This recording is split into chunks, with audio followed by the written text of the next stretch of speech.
This is Sync Sports. This is a Sync Broadcasting production. Welcome back. Another edition of Sync Sports, a subsidiary of Sync Broadcasting.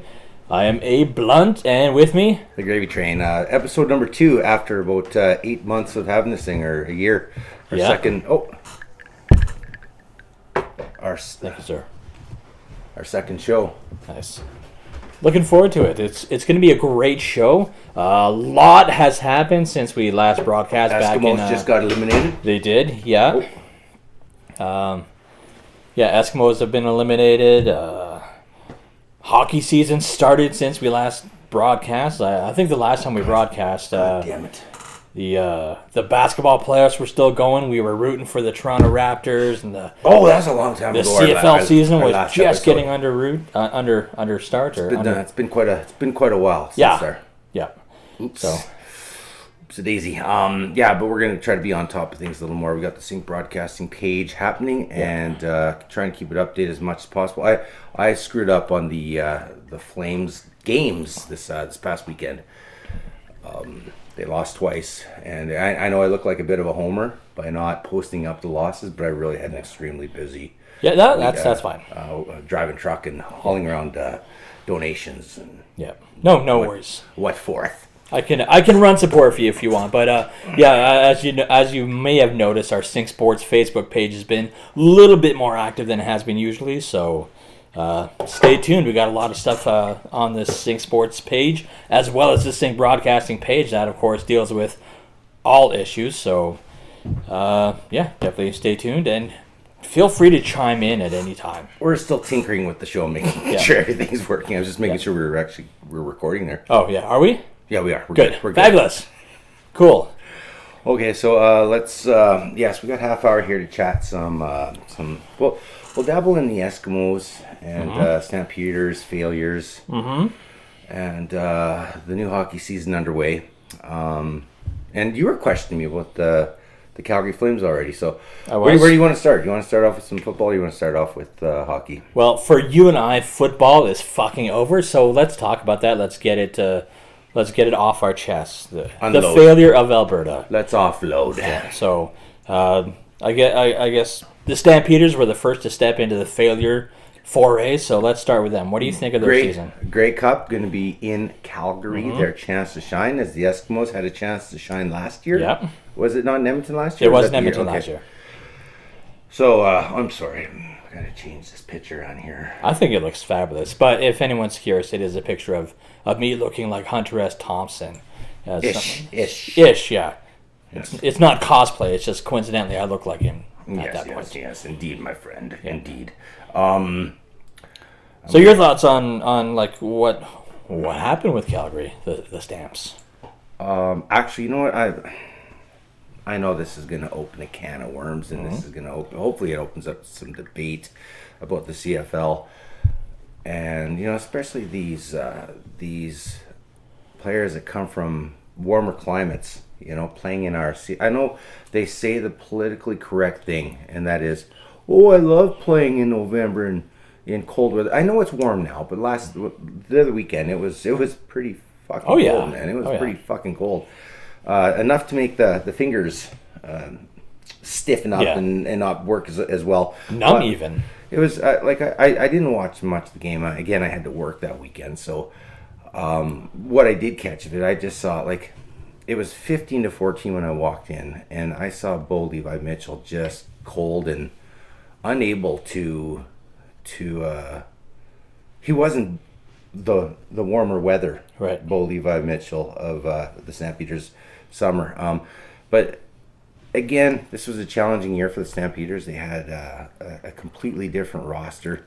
They had no running game, absolutely no running game. Even Bowie's not a running quarterback, so it was a tough year. But he definitely looked cold. He looked cold. His passes were off. Interceptions. I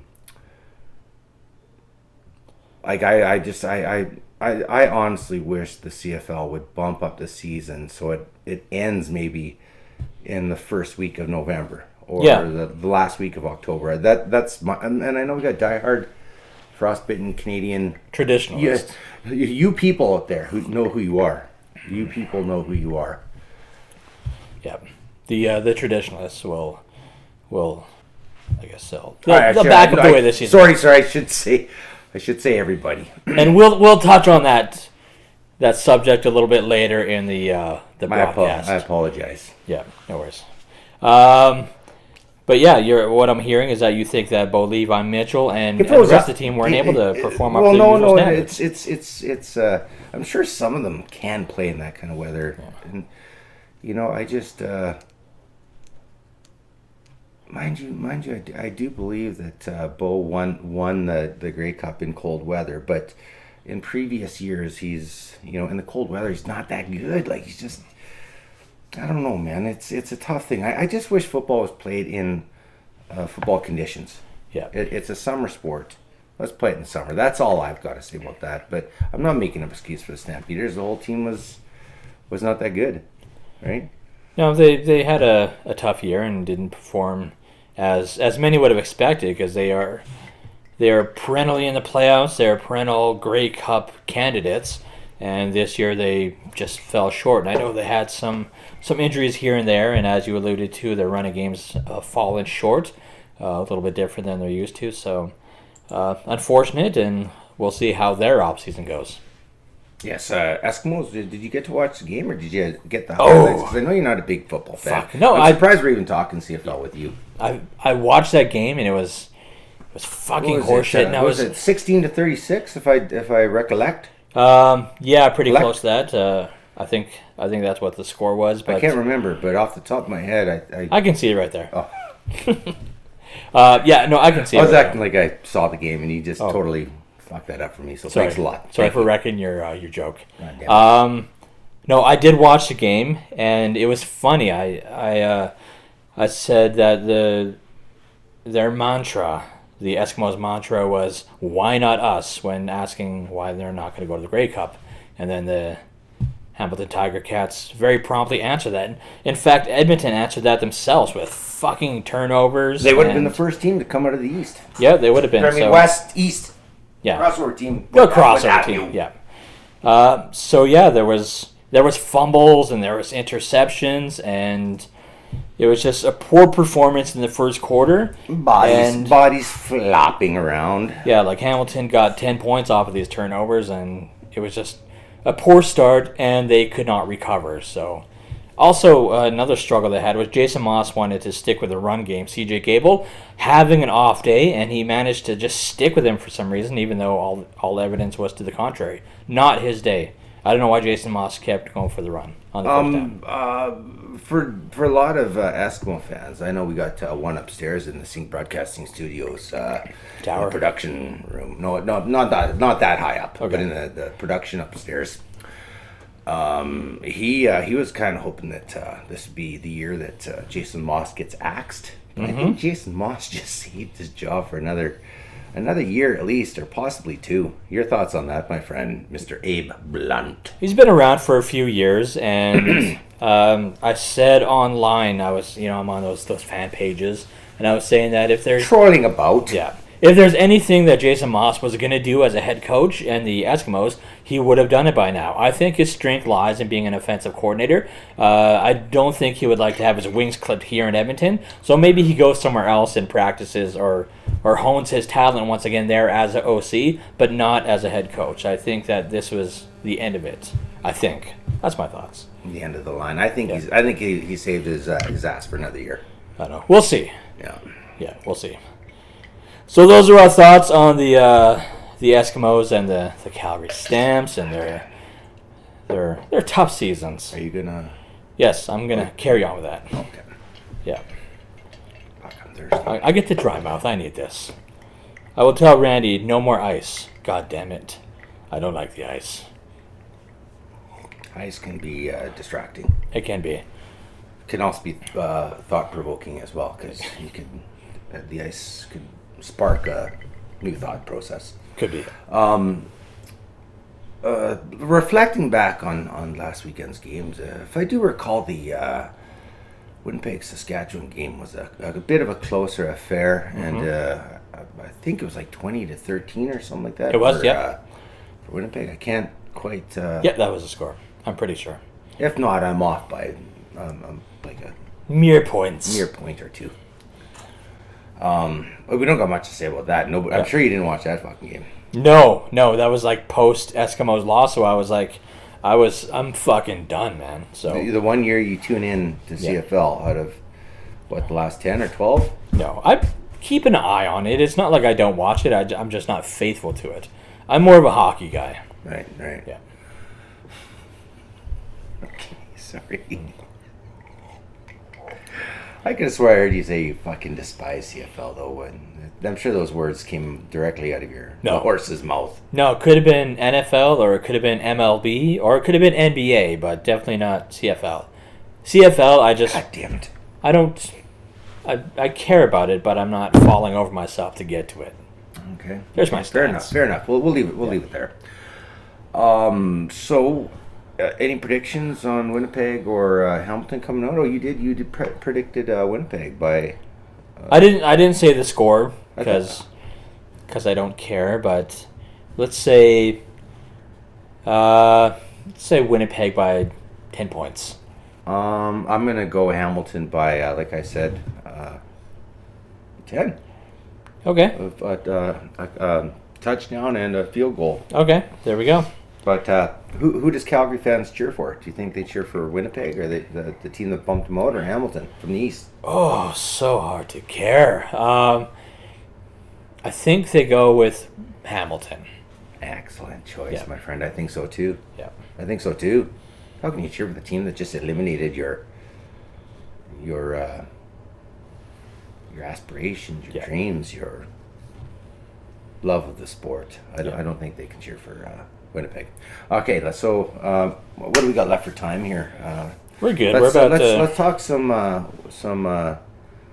We'll finish up with Don Cherry and Nice. Ron, but let's just talk some Oilers and Flames really quickly Okay. here. The Oilers are off to their typical good start, but this year they're actually sustaining it. They are sustaining it, and it's a surprise. I mean, right off the bat, they had they had an injury with Adam Larson. He fell down in the first game, and that was part of our. Fell down. Not fell down. He got injured. He went down. There we go. He went down with an injury at a fractured tibia or fibula or some kind of bula. But that was part of our first defensive pairing. He was supposed to be teamed up with Darnell Nurse, and they were supposed to be the shutdown pair, and all of a sudden he goes down in game number 1. So they had to make some adjustments on the fly, and in comes Ethan Bear, who has been a surprise for everyone. Like, everyone knew he had some offensive talent, but he's Number been 74, Yeah. 74, my number. yeah, he's been You know, all natives, Reliable. all native, indigenous people, yeah. us people, Us people, if I may. you could. Are wearing 74. TJ Oshie. I know he's wearing 77 now, but that's because 74 is taken in good old Washington.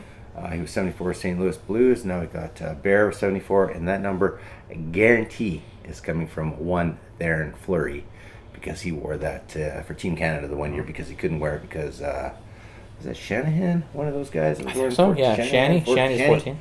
Shanny was number 14, Yeah. so he took 74 because it kind of looked like 14. Yeah. So that's all. I'm throwing it out there. I don't want to stereotype, but I'm going to try. Mr. Why 74?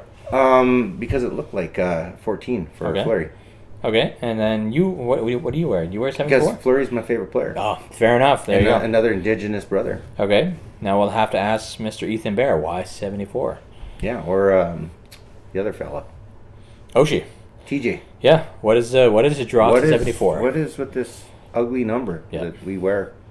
If you can answer that, by all means, We tune into will. We the, will send you a pen. We will. This pen, which is signed by A. Blunt. And not this pen. Yeah. So, if you can let us know on the Sync Sports Facebook page, tune in. And we'll send it to you somehow. Give Yeah. us your address. 74. Why?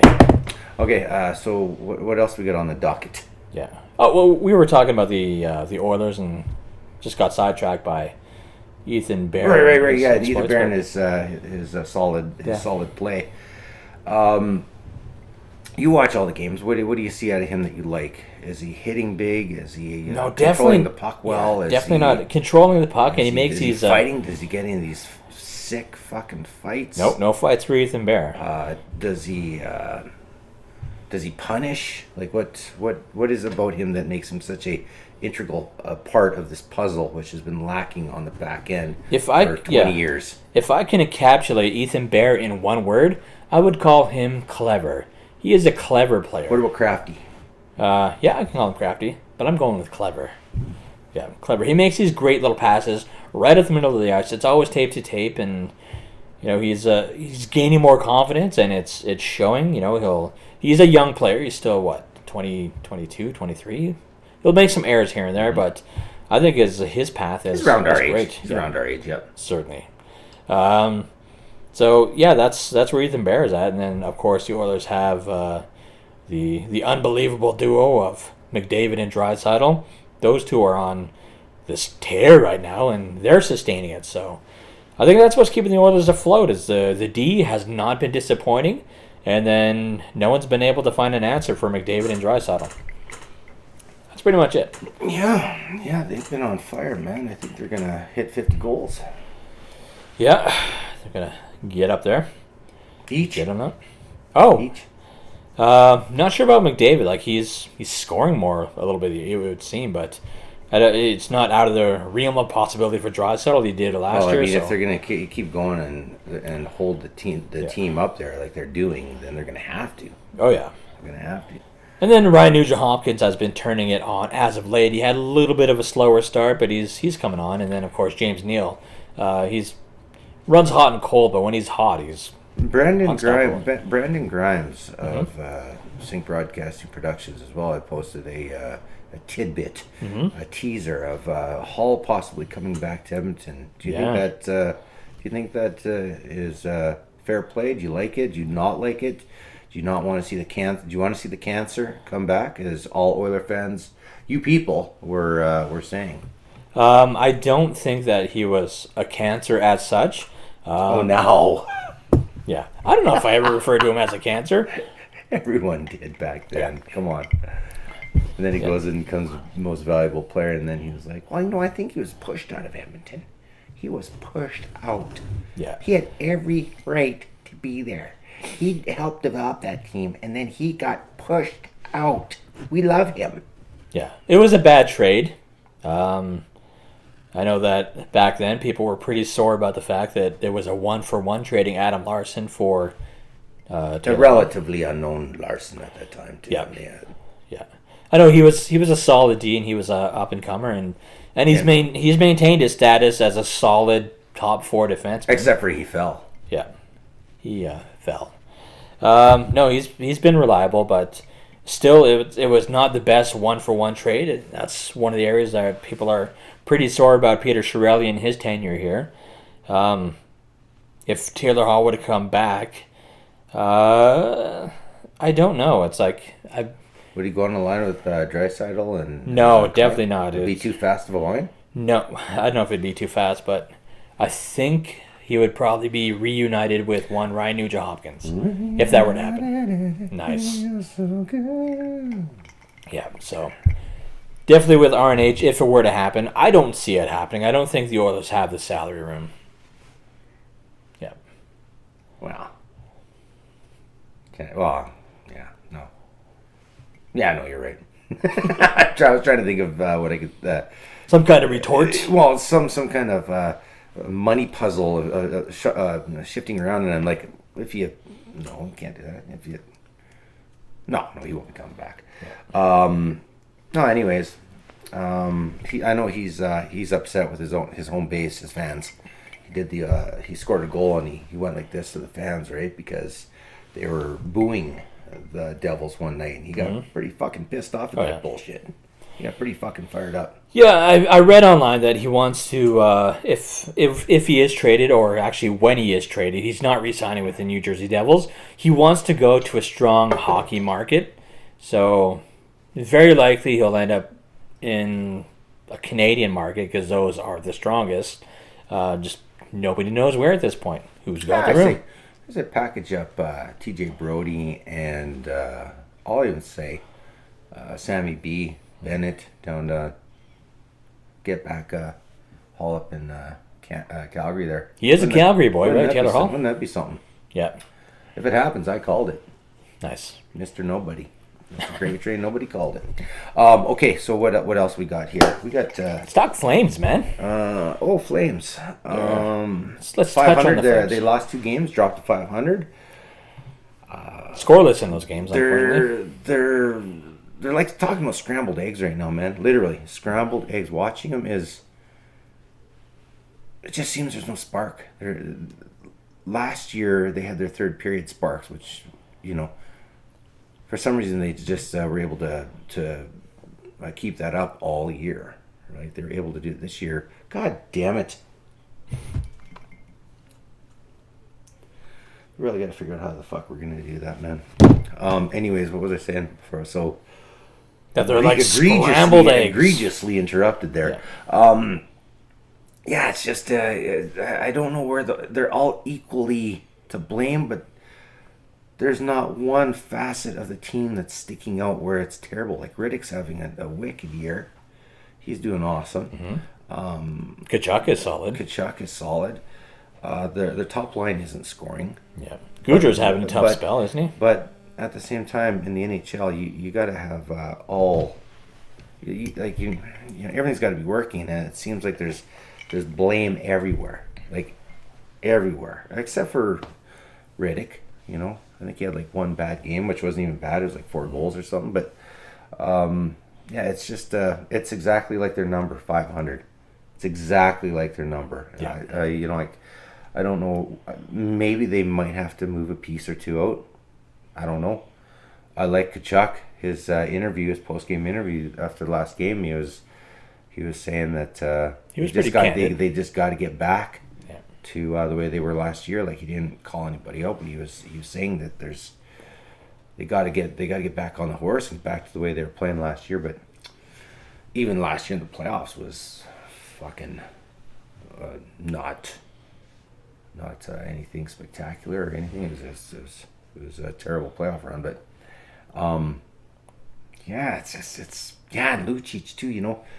I expected a little more hitting out of him. He was hitting at the start of the year, and now he's gone to that coasting that you said he would go to, where he's out there and he's flickering, and then he's just gone, and he's flickering again, and. Yeah, he's supposed to be like a contemporary nuclear deterrent, and he doesn't do it for long stretches. Well, he's great in short bursts, he's but supposed to be like a Cassian or a Maroon type guy. Yeah. But minus the hands, of course. Actually, I've seen him with his hands sometimes. He makes some nice, sweet saucer passes, man. And he's just got that bit of a clumsiness when he's skating, right? A bit, it's in the shoulders, it seems, or something like that. But I bet you if you put him on any rec team, you wouldn't be saying he's got slow hands. But I don't know. It's just like I said, Calgary's just like their 500 number right now. It's exactly the 500 speaks for itself.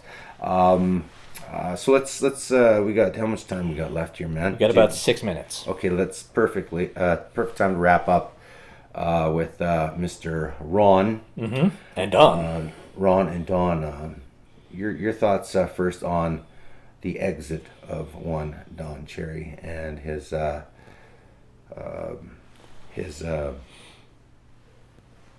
guess there was a bit of a rant, wasn't it? It was a rant. About, it was a classic Don Cherry rant. You know what? Let's call a spade. You people was directed at immigrants. There's no getting around dancing around. It's he said, you people coming over, loving our milk and our honey, all that jazz, right?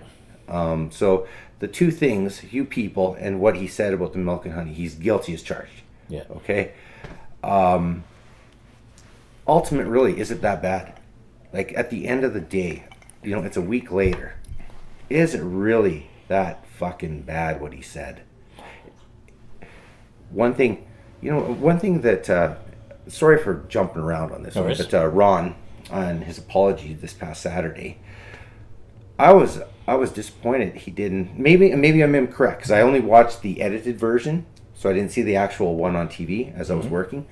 But did he mention the veterans and when he was apologizing for what Don was standing up for? I know he mentioned some very beautiful stories that took place that day that Don Cherry was responsible for. Did he mention the veterans and why it was said? Did he mention that? No, I didn't listen to the entire thing, but my thoughts are, and we've had a lot of opportunity to discuss this ad nauseum, so we're not adding anything new to the debate. I think I've had a lot of chance to think about this and also go through the comment section. Weighing and debating and not weighing. Yeah. I think that there was an opportunity missed. I mean, if you put Don's xenophobia aside, then there's his extra charisma. You mean his it's his explosive side? No, his statement against immigrants. If you put that aside, there's still a message there about poppies, and that was completely cast aside, especially on Remembrance Day. That's right. Yeah. People are missing the message and just talking about this one thing. And in Don's defense, he says "you people" an awful fucking lot. I don't think he meant it in the racist way that most racists do. No. He says "you people" to everyone. So yeah. I don't think people can single out that "you people" and say this was racist. Which people are you talking about? Which people are you talking about? Did I say "you people"? You said, I think people. Oh, I think people. Are you speaking to a specific I'm speaking... source of people? The people that are against Don Cherry. That audience. There we go. So the people Doesn't matter what race they are? It doesn't matter. Sorry, man. Okay. Nice. Slippery slope. Sorry. Okay. Yeah. Sorry. Yeah, no worries. So... There's an opportunity missed to move some poppies and send that message. Move some poppies. Yes. Jesus. But as far as Don Cherry is concerned, I think it was time. And I know people have some tough feelings about it. He's going to be getting his own podcast called The Grapevine, so he's going to still have opportunity. I thought it was going to be called The Poppycast. Nice. The Poppycast. It should be called that. Don Cherry's Grapevine. Yeah. But no, he's going to have his podcast. I think it's launching as early as... Okay, let's call it the Poppycast anyways. That'll be our own... Did you catch the Poppycast? That's what we'll call it. Our own little... Yeah. The Poppycast. The Poppycast. So that's going to be launching as soon as Tuesday, November 19th. You'll be able to catch it on Spotify and probably iTunes. He's still going to have a soapbox to spew his justice. Yep. I get the feeling through this whole thing, too, that Don Cherry, and you see him not on Coach's Corner, and you see him in his own home, or it seems very different. But, of course, he just got canned of something he loved for many, many years, right? So, never mind where I was going with that. But what I wanted to ask you was your thoughts on Don McLean's cleaning up of the mess this past Saturday. Don McLean has a fine line to walk. I mean, I know that Don Cherry is his friend. I know that Don McLean... Do you think he really collapsed 100 times? No. No, that was clearly hyperbole. I don't imagine him falling down to his house, just distraught over his poor friend Don Cherry. Like the defenseman. Yeah. We were just discussing him. What's his name? He fell. Oh, Larson. No, I don't think... I think that was just him trying to sound sentimental. And wrong choice of words, man. Fucking fire him. Yeah. I don't... Ron has a tough role to play right now. I mean, he has to not support his friend. I'm sure he understood what his friend was trying to do. But Don McLean still has to pay the mortgage. He still has a job that he has to do, that's right. And that's part of Sportsnet. So he's part of any job. He's got to toe their party line. Part of any job. Yeah. So there is at the end of the day, and I don't care how much money he makes or has in his bank account. you got to look out for number one, right? As for some of the things he said in the cleanup, that's how I looked at it. He's cleaning up a mess right now, man. That's all this is. You know, I'm sure he feels bad. 100% feels bad. The great Bobby Orr, of course, was brought up in the conversation. It's like God is pissed off at you. Yeah. What do you do when you find out that God is fucking disappointed in you? What do? You clean up the mess as best you can. Yeah. Elbows deep, man. Get in there. Tidy it up. Knee deep. Balls deep. It was never going to be easy for Ron McLean. Hope I don't get fired for that. No. Why? What did you say? I said balls deep. That's fine.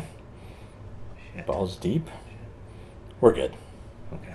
All right. Well, is there anything else on the docket? Or is that pretty much it? Eskimos? I think. Yeah, we talked Eskies. We talked Oilers. I know there's other sports out there that we're going to touch on. Our half an hour is up, so that's all right. We don't need to do that. Sorry. Yeah, that's it. Adios, and check out the Poppycast there with Mr. Grapes. Tuesday, November 19th. There we go. Perfect timing.